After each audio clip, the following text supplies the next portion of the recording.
But some of the cuts I made, I'm pretty happy with. This is a long ass intro on this podcast. We should probably get started.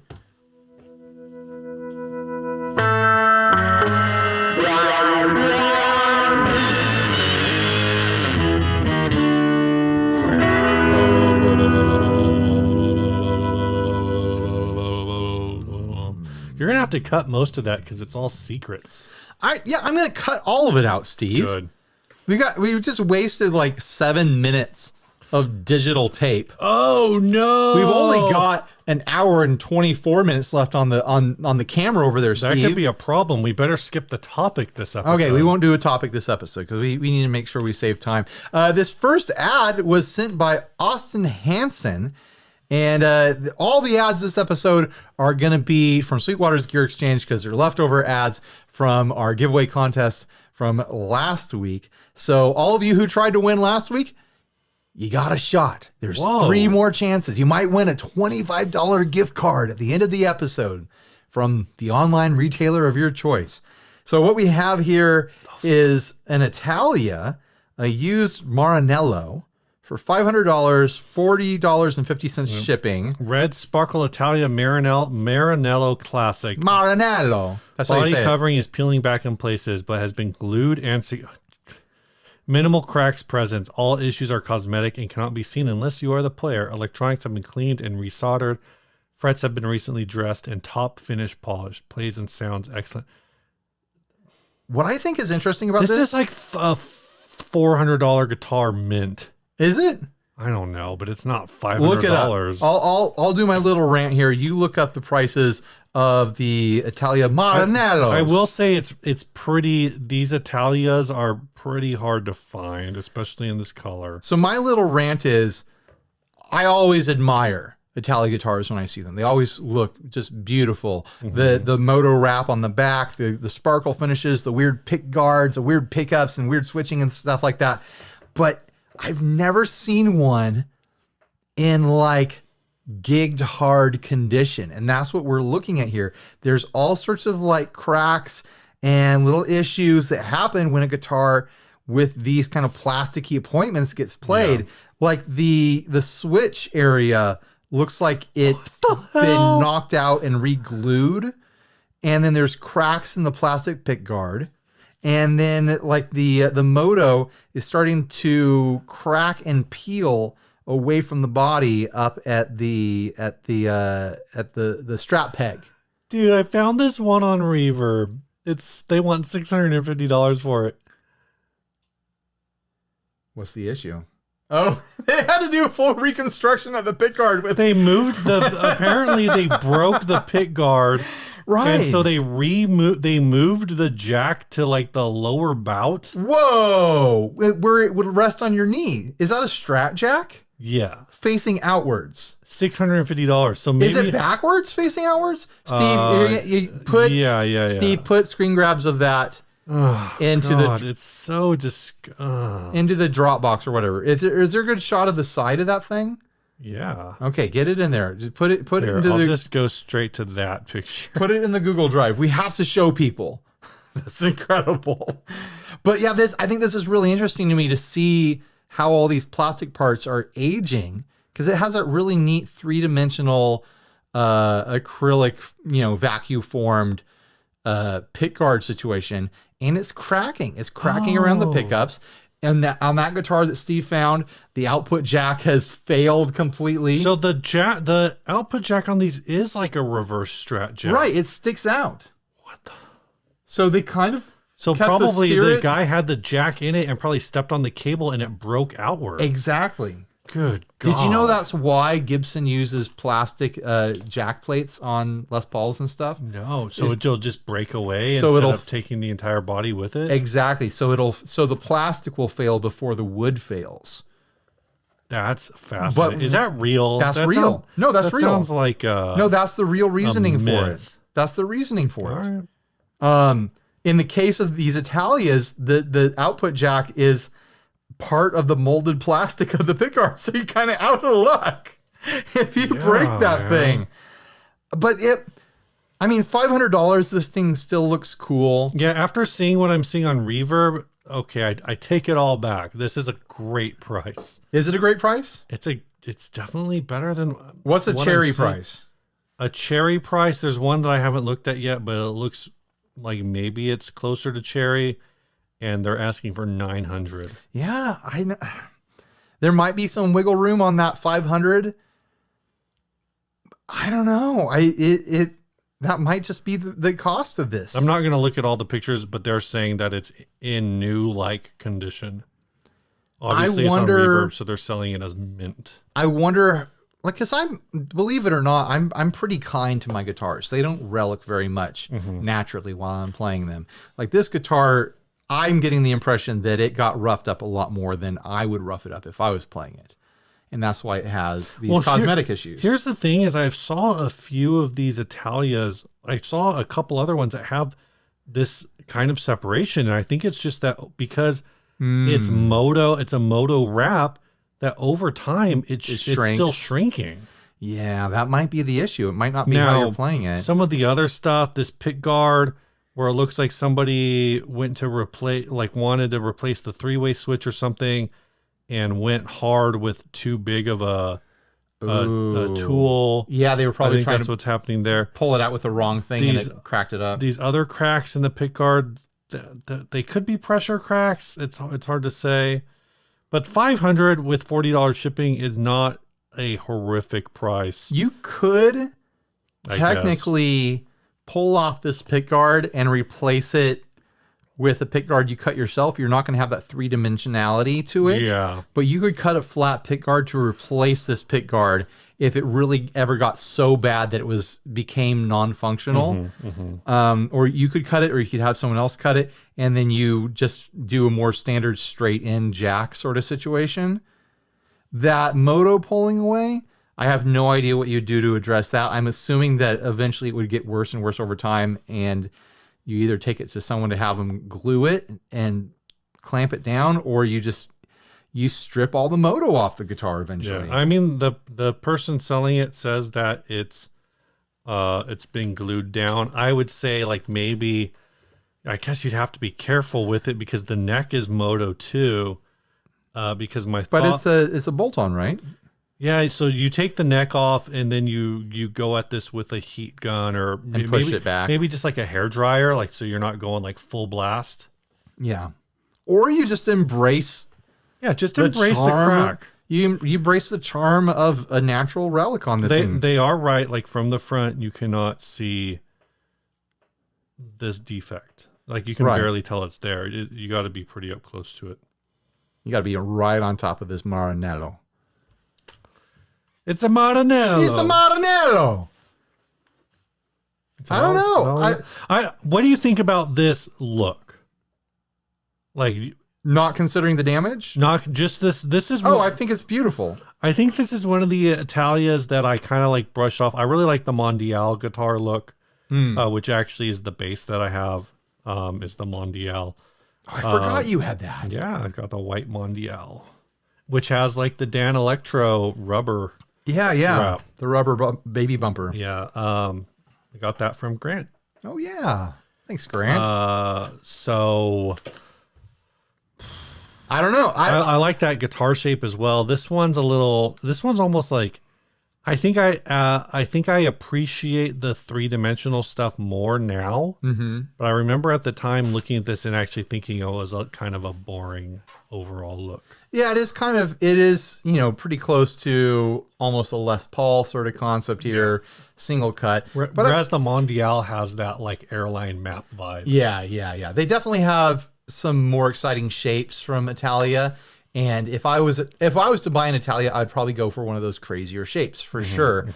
But I don't know. I like looking at this thing. You know who I could imagine playing one of these? And it's because he used to play those sparkle Gretches, I think. I could imagine Chris Cornell playing one of these. Oh. I think that would fit his vibe. Rest in peace. All right, let's move on. Oh, dude. Okay, before we move on. Sure. Because I just got to get in on this dog pile. Get on the pile. Did you see the Morley ad from a couple weeks ago? From when Tina Turner died? Also, rest in peace. Ooh, I heard about it. Oh my gosh, it was so bad. It was so they took it down because I think a lot of people jumped on it and were like, "What the hell?" They were like, "Hey, it wasn't just like gauche; it was like totally gauche and bad." Like, I'm gonna assume ignorance. The person who's in charge of their social media account was just like, Tina Turner died. Is there any way to connect Tina Turner to the brand and make a post here? Which that would have been, that's already gauche. Right. I think I'm using that word right. I have no idea. Personally, like, it's tacky. It's tacky to use somebody's death to try to be like, here's our brand. If you died, and then Sweetwater was like, he's like, when Ryan needs gear, he shops at Sweetwater. Oh my gosh. Well, he did. R.I.P. Ryan Burke. Someday one of us is gonna die and some brand is gonna make a post about it. Oh my gosh. And maybe not us, but another guitar YouTuber. Oh my gosh, that feels really bad.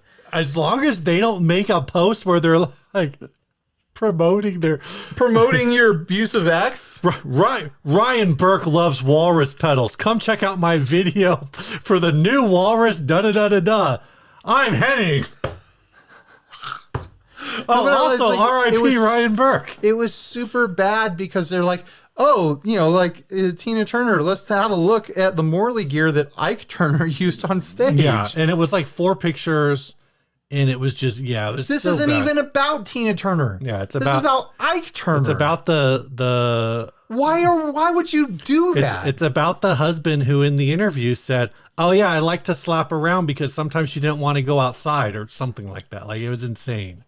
Right. Like one of the most famous domestic abusers in popular culture.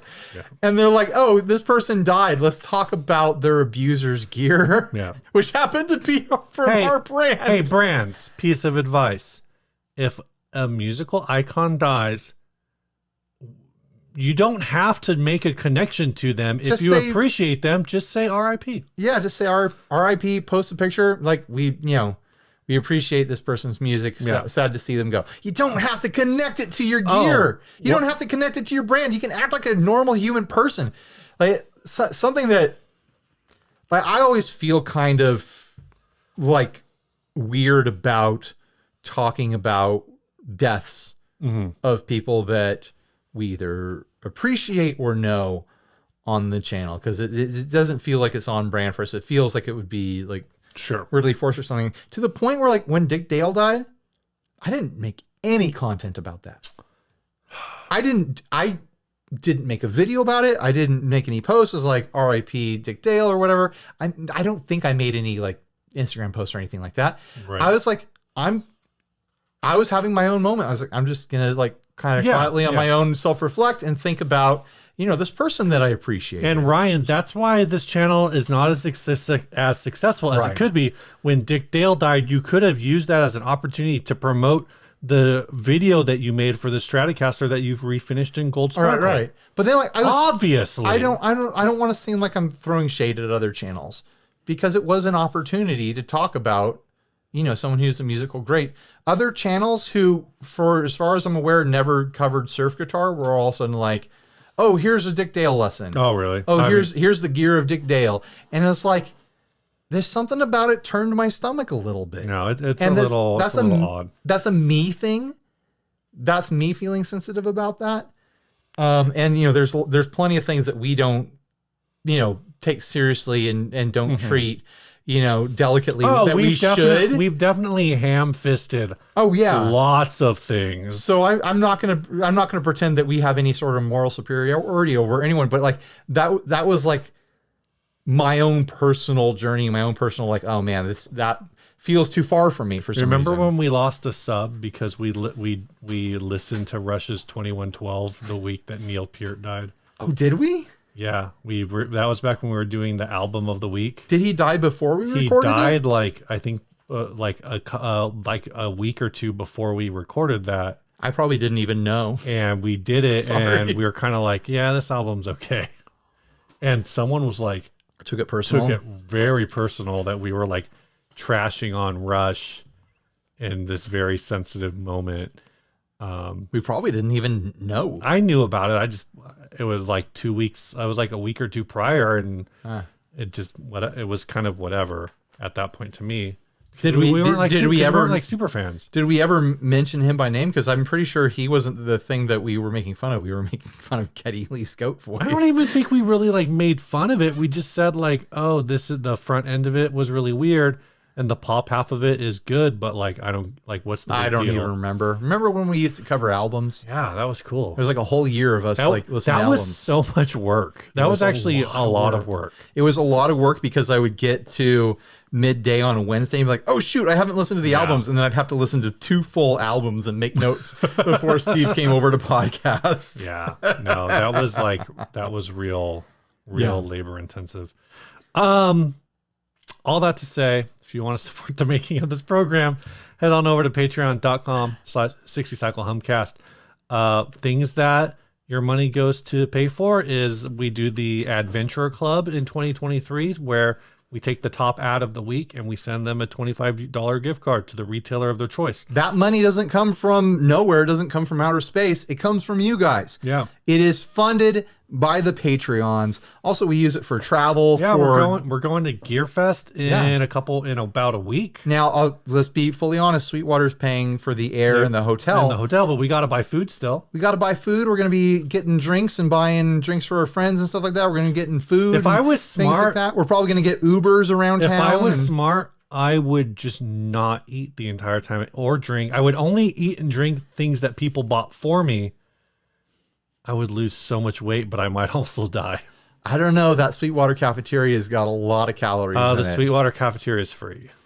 It's not free. It's covered for us. It's covered. Other people have to pay, but for the event, it is available to us. But that's only one meal a day. No, maybe they got breakfast. Dude, I never made it for breakfast. They don't have dinner, so you just got to load up heavy at lunch. Anyway, the point is, like, we do a lot of things when we go to NAMM that pays for all the NAMM stuff. It buys us dinner. We get takeout Mexican on podcasting nights. If we do other kinds of trips, if we don't get it sponsored, which who knows? And there's all sorts of services that we have to pay for to run the show. Yeah, Podbean is not free. I use a service called TubeBuddy, which is an online assistant for YouTube.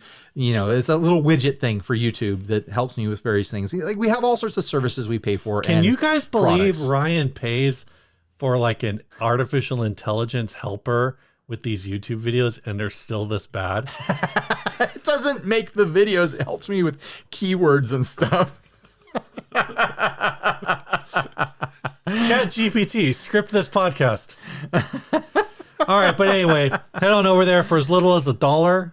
You can support this program. Yeah, that's it. That's all I have to say about that. That's all of it, guys. Thanks. Let's wrap up this sponsor stuff. Not really. We're just going to do 2 more sponsors right now. Let's open a package and then do sponsors. You want to open a package? Let's open a box. Oh man, we're going all over the place. We got 2 boxes. We'll open one. We'll do a sponsor spot, and then we'll do an ad, and then we'll open another box. All right, let's open this box. All right, this is from FMM in Sutton, West Virginia. And they paid $15 postage. Jeez, feels spoiled. This is is this Steve has a prediction. Is this gonna be some cryptid stuff? Oh, maybe. Is that what? I don't know what the F is. Don't shake it. It might be fragile. Dude, it was mailed. Oh, it totally is. More cryptid stuff. Here we go. Flatwoods. That's the F. Flatwoods Monster Museum. We had a new fun shirt printed and some stickers made as well. We thought you guys needed one of each. No thumb wrestling required. Thanks for the great content. Look for me in the live chats. I try to hit them when I see them. Andrew Smith. Thank you, Andrew. Let's check out. Oh my gosh, what is happening? I've seen little pieces of this design. Perfect. Nice. There we go. Braxy and Mothman. That's cool. That's I like fun. that. I'm gonna wear that. I get a big kick out of wearing all of our Braxy stuff. This is like so many levels too, because it's Braxy and Mothman, and they're wearing West Virginia University and I believe Marshall t-shirt. So it's like it's this hyper local in joke. Have you seen him? a couple cool stickers here. That's fun. Here's your sticker, Steve. Awesome. Thanks.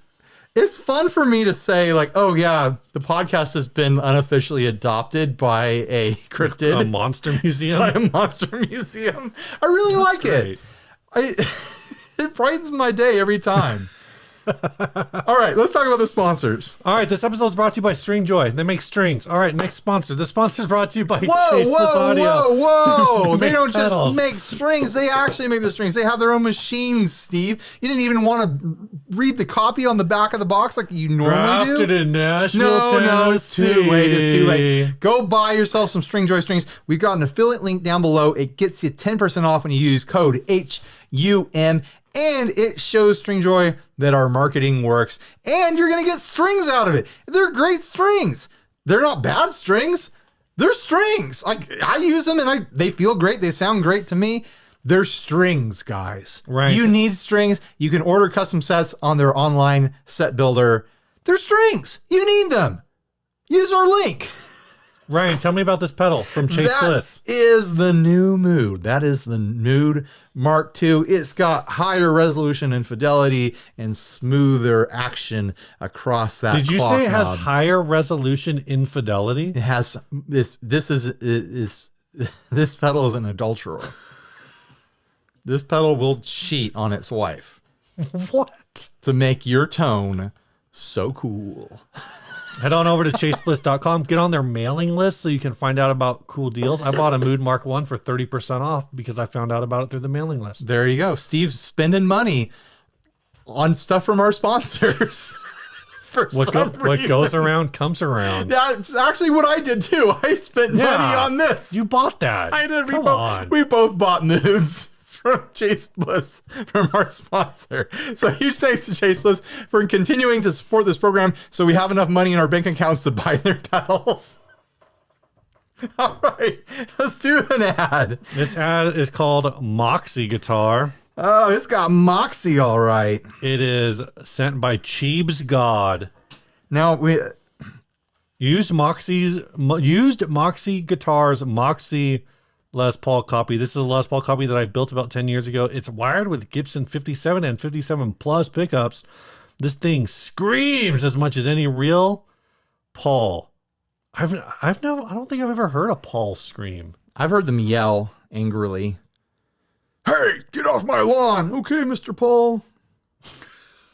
Locking tuners, CTS pots, a bunch of. This is one of my personal guitars, and this is one of my personal guitars I made, and it's a screamer.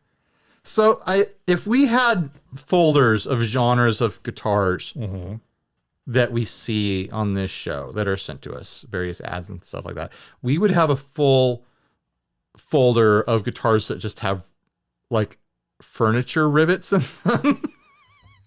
How is And this is another one of them. Why is this Moxy? Why is this brand Moxy? This should be called Cloxy Guitars. Cloxy. Why is there so much clock crap on this? I don't know. I don't understand it. It's steampunk, Steve. You don't get it. It's steampunk. You're just not steampunk enough. I guess. All right, here's the deal. How much do they want? $500. $500 is I'm assuming too much money for 2 pickups. And burn the rest in a fire. I'm assuming You that can't burn this in a fire because there's too much metal in it. I'm assuming this is like a Firefly groat sort of situation where the branding has been stripped away and, accessories have been added to it. I don't know what he means by calling it a Moxy, if that is his personal brand name or that's like, who knows? Maybe he did build it from scratch. But I'm getting that vibe. No, that this is parts. And what it did for me is that glue seam on the side where you can see that it's a multi-piece body. Like I remember seeing that on one of the the import guitars that I covered like a year or so ago. This is definitely some kind of import. It looks like maybe he took all the hardware and made it rusty for some reason. What's weird is like the crust on the tuners, on the tuning pegs looks real. Yeah. No, I don't know. But the crust on the pickup rings and the bridge and stuff definitely look like it's, intentional. This is in New Jersey. Do things rust easier in New Jersey? Not plastic pickup rings. True. But the bridge and the stop tail, it looks like some sort of spray treatment on it. Yeah. It looks like overspray from a like rattle can. Black rattle. Yeah. And the added on details, the clock adornments and steampunky stuff, whatever. Like people accessorize their guitars. The switch coin has like a watch face. The headstock has watch parts or clock parts. The knobs have jewels in them, like big rhinestones. Yeah. And all that is accessories. It's it's not my style. But I just every time I see a guitar that has these furniture rivets in it, like the rivets you'd see on the front of, like a leather armchair or a leather couch or whatever. Yeah, you're going to catch an arm here and there. You're not going to be a very happy camper. It just annoys me every time. I've never seen it and been because for example, I've seen examples of guitars that do the the bomber body thing where it's aluminum wrapped with the air the Air Force rivets in it, like the flat rivets. Yeah, and it has a pinup graphic on it or whatever. I've seen really bad examples of that, and I've seen really good examples of that. Yeah, where I'm like, oh, they did it. They did the theme. They nailed it. I've never seen a guitar with the furniture rivets where I've been like, yeah, they did it. They pulled it off. They made it work. I've never seen an example where I thought it was good. Not even just looking, because it doesn't look good looking to me, but it also, like you were mentioning, it feels counter-functional. It's a weird thing. It's okay, sometimes you see it because the guitar is wrapped in denim or leather. Right. We've seen leather wrapped guitars on this that do that. Yeah. Yeah, it's just stop. Okay. It's like bedazzling. You know that this guitar pairs perfectly. We've gotten some bedazzled guitars over the years. Yeah. Too. The bedazzled guitars look better than this. It doesn't look. Here's the thing: it doesn't technically look bad. It's not a bad looking guitar. It's just I really don't like the rivets. You know that this guitar pairs with an Affliction shirt and studded jeans, with a big embroidery on the butt pocket. Right. I think my thing is it's that mid 2000s metrosexual biker dad look. I don't think metrosexual is the word you're looking for. It was metrosexual adjacent. You mean. Frosted tips. I don't associate frosted tips. It was a subgenre of metrosexual. I guess. People like middle-aged dudes who care about their looks in a silver skull ring sort of way. Right. It's maybe they're the same coin, but the opposite side. Yeah. Because they're I'm not here to litigate to gatekeep metrosexuality. Look at how I'm dressed. Clearly, I know not enough about fashion, or at least I don't apply it. You dress nice, Steve. Oh, thanks, bud. You dress nice and clean. You look like an adult. You're doing it. Yeah, now. It only took me 37 years to start dressing like an adult. So they want $500 for this? If my suspicions are correct that it's a dressed up Firefly $200 guitar or Groat or so on and so on. Yeah. That could be exactly what's happening here. Is this was like a $250 guitar. They dropped in $150, $200 worth of pickups. So all of a sudden, and then they dropped in $50 worth of furniture rivets, and they're calling it rivets. This is how I know. Look at the glue channel around that inlay. Is that a thing? I've seen that so many times on so many budget guitars. Trying to see if you have any in here. I don't have any anymore. That it's totally that Firefly Groat sort of thing. Yeah. I'm trying to remember another brand that I got sent stuff by that was doing the same sort of thing. Did Donner? No, it wasn't Donner. I can't remember. Bad Cat. Bad Cat. It was like Bad Cat similar. Worst. I want to start a guitar brand called Worst Cat. Well, I'm going to start one called Best Cat. Ooh, good job. It might be a Bad Cat, honestly. So this person is trying to accessorize his way into a profit margin, is what's going on. Yeah. And because if this person was making this guitar, making it, It would still be dumb. they would not be charging $500 for it. Flemington Guitar Shop. This is in a guitar shop in Flemington, New Let's not Jersey. do any research. Watch, they're going to get angry at us and send us hate mail. I hope It's so. Like, They're going to send us this guitar in the mail. we got That's how much they hate us. We got some hate mail from someone, not hate mail, but we got some pushback and some social media attention from a guy whose guitar we talked about. And we need to have him on the show. Oh, yeah. The guy who made the SG with the Yamaha pickup and the I don't know if it was the like offset trim. hate. No, It well, wasn't full on hate. he posted about it, and his commenters were trashing us pretty Yeah. hard. But he had a good sense of humor about it. And I like someday we're gonna do another live hangout, and we need to get him on there. Oh, I think by the time this comes out, I hopefully have done another live. We should do a live from Sweetwater. We should do a live from Super. From the hotel or something. Well, this is the sort of thing we always plan on, and then it never happens. It's hard to plan a live stream And also, like, we get like in a remote location. in those situations, we get wrapped up in hanging out with our pals and Yeah. having fun conversations, and we don't want to set up laptops and do lives. Like, that's just counterintuitive. I do want to do a live before Okay. Gear Fest. All right. So what's next? Another sponsor? No, let's open that other package. The other package. All right. This one is from Amazon. All right. Doesn't look like an Amazon box. Northeast Madison in St. Petersburg, Florida. It's from Florida. Whatever it is. Have you ever thought about getting a new knife? Nope. I have a different knife, but I keep it up on my other desk. It's sharp enough to get it done. Oh, you have more than one desk, huh? Fancy.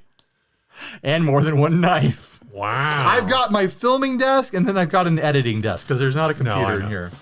All right, what do we have here? What the? Oh my gosh. We got a box full of Shredded MREs. beef in barbecue sauce. Meal this from? ready to eat. It's from Amazon. Is there like a letter or anything? It's addressed to Ryan and Henry. I vaguely remember, I think someone was saying that they were going to send MREs for, like, hinting that I should do like a 60 cycle yum with it. And based on the tag, it sounds like they want me to do a 60 cycle yum with Henry where we try MREs. Did that come up in a conversation at some point? Who said this? I vaguely remember this conversation. Apparently you cannot eat MREs on an airplane. Well, yeah, they're boat MREs, Steve. No, Everyone it's like, knows that. but it's like, it says flameless ration heaters are prohibited on commercial airlines Oh, unless yeah. sealed in original meal bag. Because it has heating packets in there. Yeah. Okay, so we've got chicken noodles and vegetables and sauce, chicken chunks, white cooked, Chili with beans and beef shredded in barbecue sauce. I bet that's the best one. I think bet this you is the best one? Yeah, I bet you anything the beef Are shredded. any of these soups chicken noodle? Yeah, chicken noodle. The chicken noodle in sauce. I had something similar to that maybe like 20, 30 years ago. I'm gonna have to 30 do years ago? I'm gonna have to do a 60 cycle yum with Henry now. I've actually had MREs before, and like an old like church youth leader would bring them on camping trips, and I remember the beef stew being super duper salty, but also really good. And like once we figured out the beef stew was good, everyone was fighting over the beef stew. That's how it goes. I remember they came with the little tiny Tabascos, and I was really stoked about that because I was a big Tabasco fan. I'm still a Tabasco fan. Tabasco's great. It's a top tier hot sauce in my opinion. Fundamental hot sauce. You got anything else new, man? I found out that I should probably sell my Les Paul. Why? I got that Les Paul Studio in a trade like what was it, a year ago or something like Yeah. that. I traded a D'Angelico guitar for it. I thought it was a good trade. And I thought I should have a real Les Paul. I just sold that SG.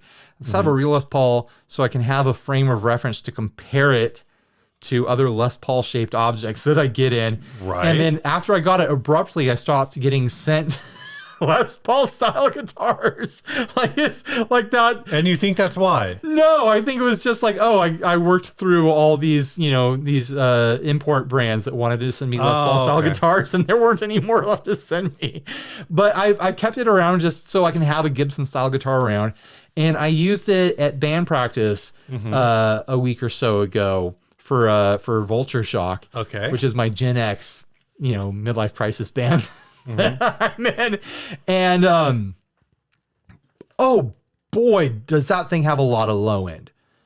Like the bassist was like, why can I not hear myself this time? And I was like, it's probably because this guitar is super heavy low end. And I've got the little Effects Bakery multi-band EQ on my board. And I sucked out most of the lows with it, and it was still too bassy. Really? It was just like boom, boom, boom, boom. When I was like trying to chug. You probably need to adjust your pickup heights. Maybe, because you can adjust each end independently. But and another part of this journey is that I think that's just part of the Les Paul sound, and I don't build my rigs around it's not that. Part of my Les Paul sound. But I got it. I mean, maybe mine's different. I've got the Yamaha Revstar, which I still say is the best double humbucker guitar in my quiver. Right. It just is. It has that push pull on the tone knob. Why did I think it was in here? It's in a bag. It's in a bag somewhere. It's got that push pull that gives you this low boost, and I realized that's the Les Paul setting. And I never use that setting, but it just gives you this big, thick, heavy, low end. Interesting. Thump, thump, thump. And like, it's not my flavor profile. Okay. It's not my style of guitar. I think it plays really nice. I think it's probably the most comfortable Gibson that I've owned. I've only owned a couple of Gibsons. Right. But I like that it's light and it's chambered. It feels good. I could swap the pickups, I guess, but I'm kind of just like, I have the Revstar, which does that sound, plays better, in my opinion, has a wiggle stick on it because I've got the Doocy trim on it. Right. And I feel more comfortable with it because it's just my style of guitar. I think I just need to sell my Les Paul and just like leave a Gibson-sized hole in my quiver, and maybe someday I'll find, the Gibson that I want to have. You just need to bring home a Murphy Lab from Sweetwater. I would, if I ran across a opportunity to trade for another Gibson and it was a Les Paul that had the mini buckers in it, I feel like I might go for that. Right, like a deluxe or like if I had a trade option for maybe a semi-hollow or even like a Firebird sort of thing, I might, I'll try something new and I'll try something different. But I have had a Les Paul. I've tried it in a rock band. I've tried it at church. Have you tried it in your surf band? I have not tried it in my surf band. And here, it's got the push pulls for like a coil split sound, but they're like a weird modern take on that where it doesn't get bright. It just shifts into more of like a P90 sort of single coil, which is interesting. I get why they did it, but I don't connect with it at all. I think it's just time to sell it. So I'll probably list it local, and then if it doesn't move, then I'll put it up on Gear Exchange or Reverb. Do you know how old that? Do you know how old your Les Paul is? It's not old. I think it's post 2000. I forget what year. Right, but is it like I think it's in the newer teens. than okay. I think it's in the 20 teens. So I know like that was kind of my experience with off the shelf Les Paul studios in like in the early mid aughts, is that they were like really bass heavy. Like I should go grab it the real pickups quick. are like really high output, but they're kind of just doing their own thing. It's that 490 498 combo, they're a pretty hot pickup. They just tend to kind of be a lot of mids and lows in that. That's my memory of them. I haven't actually played one in probably 15 years, maybe.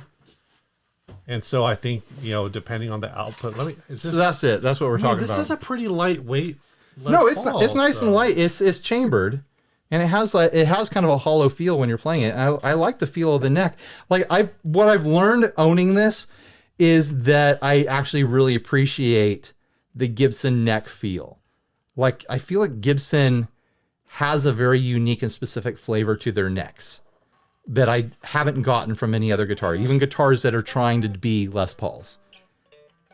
I like the guitar, but I've just come to the conclusion that it doesn't fit anything that I do. It is not for me. I'm not in love with the all black look. If I was going to have a Les Paul that I picked for me, it would have more color to it. It would, like the dream is always a gold top, but some sort of cherry burst or tobacco burst or something like that, I'd be happy with. A white Les Paul, I'd be happy with. I just like to have a brighter guitar in color and in tonality. Right.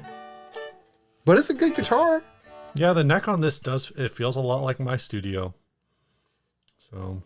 Well, yeah, it's a studio, so it's gonna feel like a studio. Well, I think they may. I don't know if they ever did a studio with the '50s neck, but this is definitely, I think, more of the '60s neck. Watch Steve knock the headstock on the table and completely knock it off. Who knows? Maybe I'll find Gibson's supposed to be at Sweetwater. Maybe they'll sell me on some guitar that I've never tried. Sell you on an Explorer. But get me.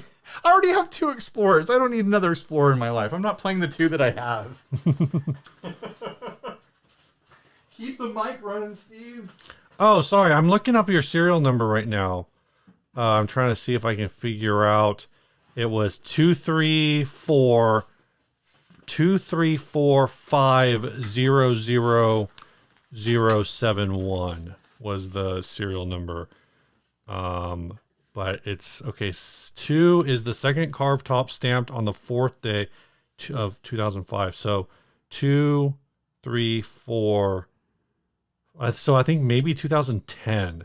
Oh, okay. Was the way a little older than I thought. Was when yours, if I'm decoding that, because it goes year, date, year, day, year. This isn't worth figuring it out at this point. What? I'll figure it out when I sell it, and I'll list it, and everyone will see it. As of 2000, the first digit will be a 2. So what if your year is like 2020? It doesn't really. It wouldn't be a 2020 because No, I know. Yeah, I know. It's older than that. I'm trying to figure out the number because basically what I don't understand is, so does that make that a 2005 or a 2015? I bet it's a 2015. Okay. Yeah, that's my I think guess. 2005s might have been heavier. I don't know, man. I remember opening it up, and I think it has that circuit board in it. Maybe I'm misremembering. I don't know when they started that, though. I might be misremembering that. Did the SG not have the circuit board? No, it did not. My SG was stripped down to parts when I got it. Oh, that's right. There was nothing. Yeah, there was nothing in it. Yeah, I had to start from scratch on that. All right. Did you hear that little noodling I was doing, Ryan? I did, Steve. I don't think I could do that before I started using our next sponsor, Pickup Music. You know what?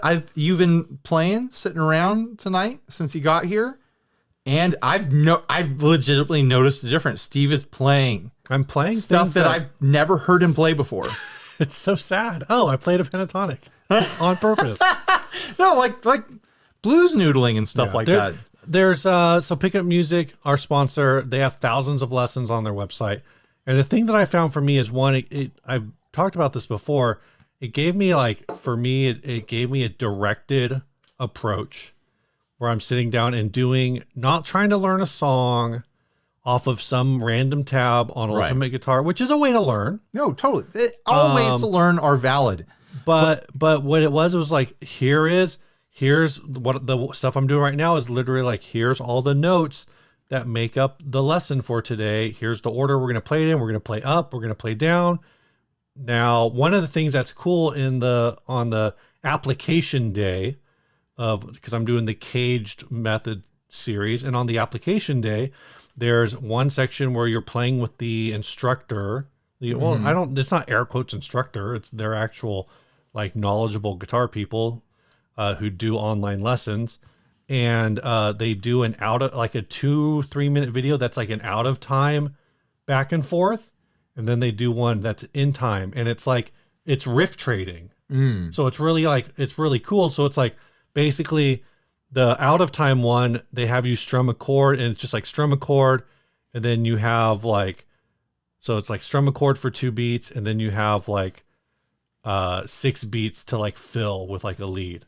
And then in the in time one, like you will play the chord of whatever key you're in and you'll play that for 4 beats while the instructor's noodling, and then the instructor will play one of the chord forms in that key. Sure. Not even in the key. It's going to be like if it's key of D, it's going to be a D chord, but it might be one of the 5 different forms of the D chord, and then you get to improvise on top of it. And the important thing is that you want the D. Yeah, exactly. Yeah, that's the main thing. Yeah.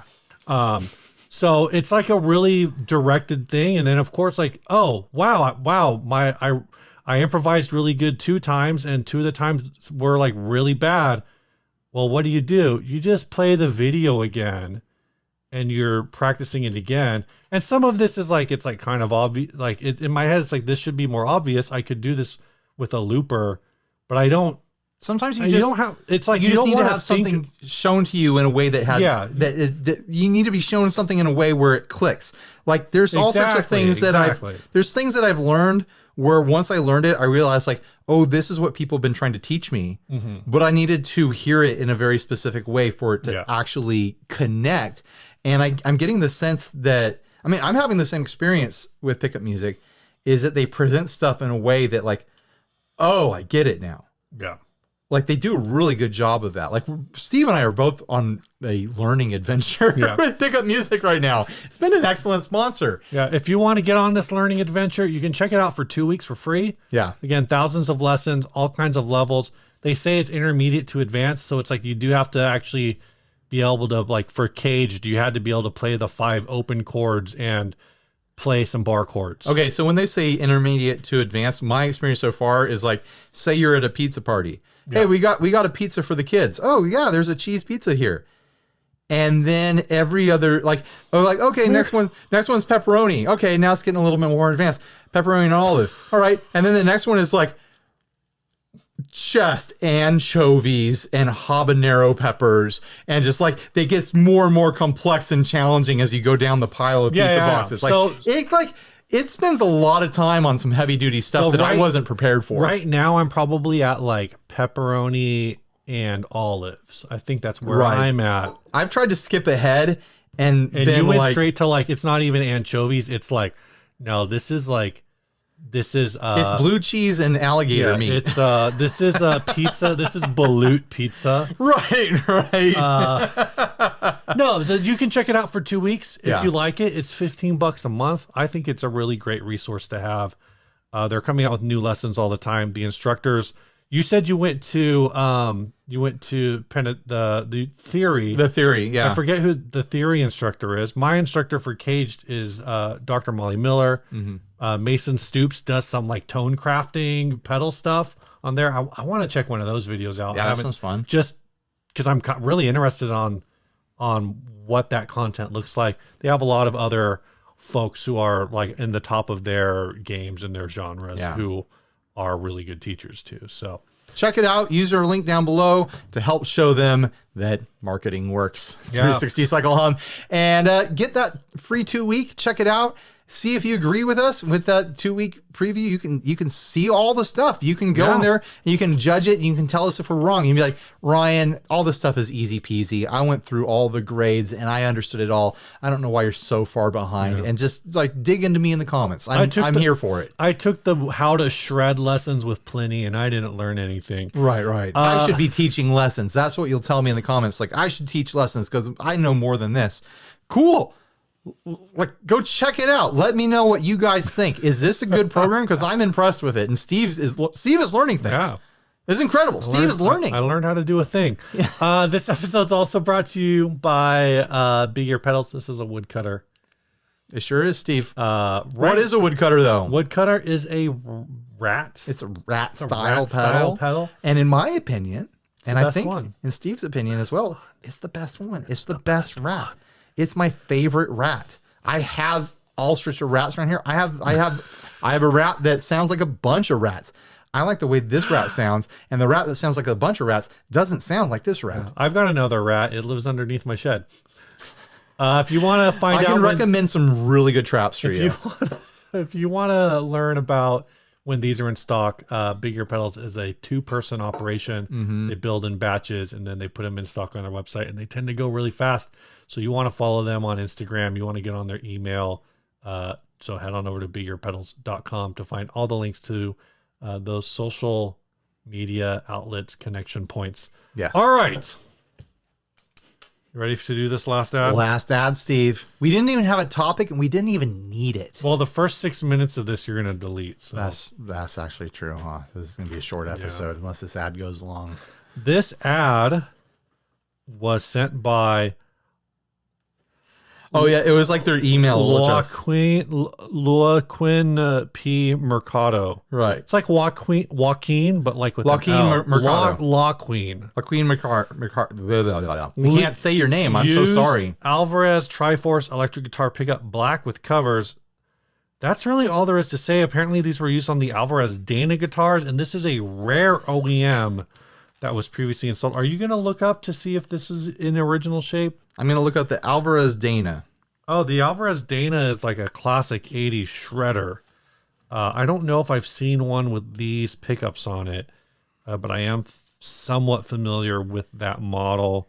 I'm seeing them, but I'm not seeing one with the triple pickup. Yeah, I don't think I've ever seen. I'm realizing because you mentioned this. Because they're the one with that scoop that between the neck scoop. And the body. Yeah. Well, Ultimate fret access. Oh, here it is. This is a different body style. This is the one with the 3 pickup. That's what the body looks like. It is like a pointy shredder guitar thing. Editing, Ryan. Have fun finding this ad. So that Ryan, you can take screenshots of it on your phone. I know, but I'll get too distracted. I'm not like you where I can multitask like that. I don't have the mental strength, the fortitude to make that happen. So the reason this caught my eye is because it looks homemade. Like the front of it, like I've seen triple pickups before. Like Hamer was doing that too. Hamer had a triple humbucker thing. I've seen triple hot rails as pickups before. Oh yeah. Did you own one of those for a minute? No, I didn't. I never even owned a double hot rail, I don't think. The back of this thing looks so homemade. That's how they look, dude. Here's one on. Is this the same one? I'm shocked. This is a different one. That's just what they look like. They look like shit. Yeah, the back of it looks absolutely homemade. Like hot glue, some weird piece of board that they got somewhere, and like big screws that don't look like they're parts of like a normal pickup. This one looks better. That does look better. Or is it just covered with goop and smoothed out? This is also like has exposed coil on the top. Yeah. Why? It's just shocking to me that this was in a production guitar, because it legitimately looks hot glued and screwed together. It looks like a home project. But maybe that's where the industry was when they were making these things. Like, oh, we got to do something crazy. Let's just make it happen, This one just looks like it's got some kind of piece of hard plastic glued to the back. And looking at the picture of it mounted in the guitar, it's wild because it uses 4 screws to hold the thing in place. So it's just using the screw holes on the 2 outside coils to mount the damn thing. And then all 3 pickups are mounted to this piece of board with screws through it and hot glue. I'm assuming that's hot glue. Maybe it's wax or something. I thought that was wax. We might be wrong. Both be wrong. Who knows what it could be? Caulking. Could be silicone bathtub caulking for all we know. I hope it's not that. It might be. Like there's just something so shoddy about this. And like,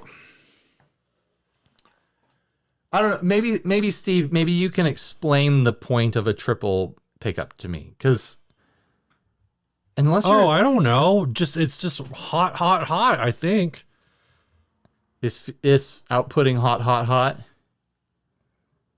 I mean, I really have no idea. I could maybe get the point of like, oh, you could coil split it various different ways, but I'm only seeing a 5-way switch on this, maybe a 3-way switch on the guitar. Mm-hmm. I don't know. I don't get it. Someone explain it to me in the comments section. Apparently, Dana was like a builder. Dana Sutcliffe, who was a builder at. You really get a sense for the wild shape of this guitar when you look at the back of it. Like suddenly you realize like how sharp and how deep those those cutaways are. They went super deep. And it sounds like the Dana scoop was supposedly done on accident when a router hit a knot in the wood and like gouged out underneath the neck. And then the next day they strung up that guitar and found out that there was like, it was a 24 fret guitar with no phase. I don't know. These are words. Right. I mean, it looks like incredible fret access. That lower cut, it goes below the end of the fretboard. Yeah. Like you can get your index finger down on that last fret there. And that, I guess that explains the other models that have that big scoop out of them. Yeah, they were introduced in the early 90s. The Dana scoop was introduced in at the 92. Oh, well, you're looking at information I'm looking on at the Dana scoop itself, not this triple pickup thing. Right. You're looking at the scoop model. Yeah. That has that extreme cut out of it. But it doesn't have the triple pickup. This scoop has just the double and then a middle. Yeah. It has no room for a neck pickup. No, thank you, sir. Alvarez Tri-Force history. Does that come up with anything? They're calling it a humbucker and a half on the Alvarez Dana 2. So that it is a humbucker and a half. Apparently that is the Dana 2. Some sites refer to it as an unauthorized Tri-Force. What's the difference between an authorized and an unauthorized? Obviously, you need to hunt one of these pickups down, Ryan, and put it in your Les Paul. That'll fix everything. Yeah. All right. Are we ready to judge? We're ready to decide. Man. I'm still learning. Steve still has so much to learn. How much do they want for this thing? They want $60 for it. $10 of that is shipping, though. Yeah, you can get them like cheap. There's some cheaper ones on Reverb. You buy this, and then what are you going to put it in? You've got to cut wood or pick guard to put this in anything. Yeah, no, that's true. Can't you just do the same thing, just like with a humbucker and a middle single, and just wire them to be a humbucker? It depends on how it's wired. Do a series parallel it's hard to say. job on it, and get a taste of it. You don't need a triple humbucker. It says the 5-way offers 5 different 1 and 2 coil combinations. So it's almost like this is a proto to the well, yeah, you could throw a Strat switch on just this pickup. Yeah. Yeah, bridge, other bridge, with other bridge, with other bridge. Yeah. All right. $50. I mean, I guess if you want something weird, you want a piece of weird history. Pretty low risk. $60 after shipping. All right. Adventurers Club time. We've got the Italia. We've got the Moxy. We've got this pickup. I'm voting Italia. You're voting Italia. Yeah. I think I had the most fun with that one. Oh man. You're probably voting the Moxy, huh? But you learned something with the Alvarez. I gotta look at this again. Tritone. Are we gonna have to flip the Spin Doctors pick? I'm let's go with the Italia. The Italia gets it. Italia. Especially because we found those other Italias that are in way worse shape. Austin Hansen, congratulations. You entered to win the Matthews Effects pedal board. You didn't win that, but you did win a $25 gift certificate to the online retailer of your choice. Steve will contact you via email get all those details sorted out. And you know what? You could put that $25 towards a Matthews Effects pedal if you want to. We'll also be using ads that were sent in for future episodes.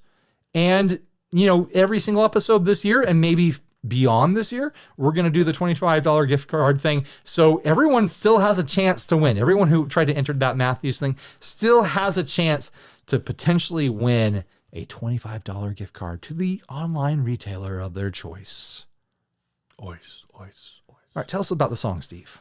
Hey guys, MP3 formatted song submission. Well, it doesn't necessarily have to be MP3, but send us a file that I can download from the email, whether it be Dropbox or some other file sharing way, or directly embedded into the email. Please, links are just really hard for me to get a good quality audio version of the song. And The link that's only what you works want. if it's a Google Drive link or a Dropbox link.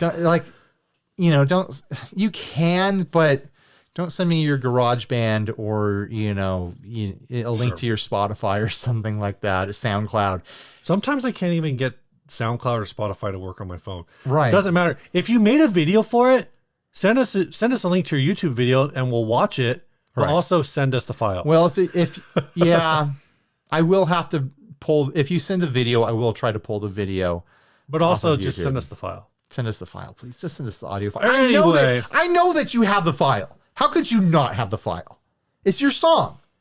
I don't know if I have your favorite band file. Adam does. You could get it. Oh, that's true. Yeah. We are Wild Jive, playing sort of rockabilly stuff. This is our first recording that we put together for a Battle of the Bands thing. We're in southern France. We were formed a year ago and are already on our second bassist and second drummer. They don't count anyway, right? What guitar am I using? That's like a really interesting measure of success. Yeah, we've already burned through 2 bassists and 2 drummers. Yeah. We're a pretty serious act over here. Here I'm using my Duesenberg Star Player TV No F-hole Sparkle Blue from 2014. They did a short run with no F-hole. It's my favorite guitar out of the 12 or so I have. Seriously, this guitar is far and away better than anything else I have touched, and I have some lovely guitars. I'm running this through an MXR comp and HX effects into a solid state Yamaha THR 100 HD. Honestly, the simplicity and lightness of this amp has changed my life. Oh, and Ryan, why the flip do you need a 100-watt tube amp to keep up with your new band? That seems crazy. It is crazy. I have a 20-watt Marshall DSL, which is louder than I ever need, and if I do need to be louder than ever, I have a 50-watt Orange Rock Verb. If I turned it on now, I'm sure you could hear it over there. It's not about volume, it's about clean headroom. That's the issue I'm running into, because I have amps that get loud enough, but they're dirty at that volume. Yeah. I'm trying to get clean headroom. So thanks, guys. Keep up the great work. This song is called Souls for Sound.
It's a song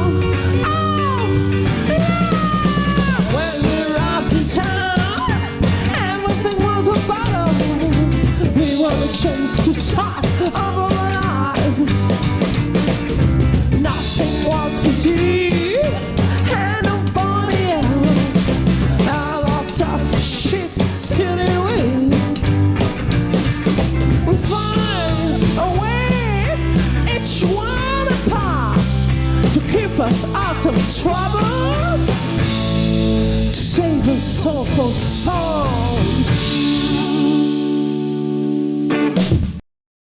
There we go. I like fun. it. Yeah. That's kind of like a psychedelic garage rock, kind of like proto-punky sort of vibe to it. Yeah. I dig it. I dig that. Very fun. Thanks for sending it. All right. Bye, everyone. Stay grounded.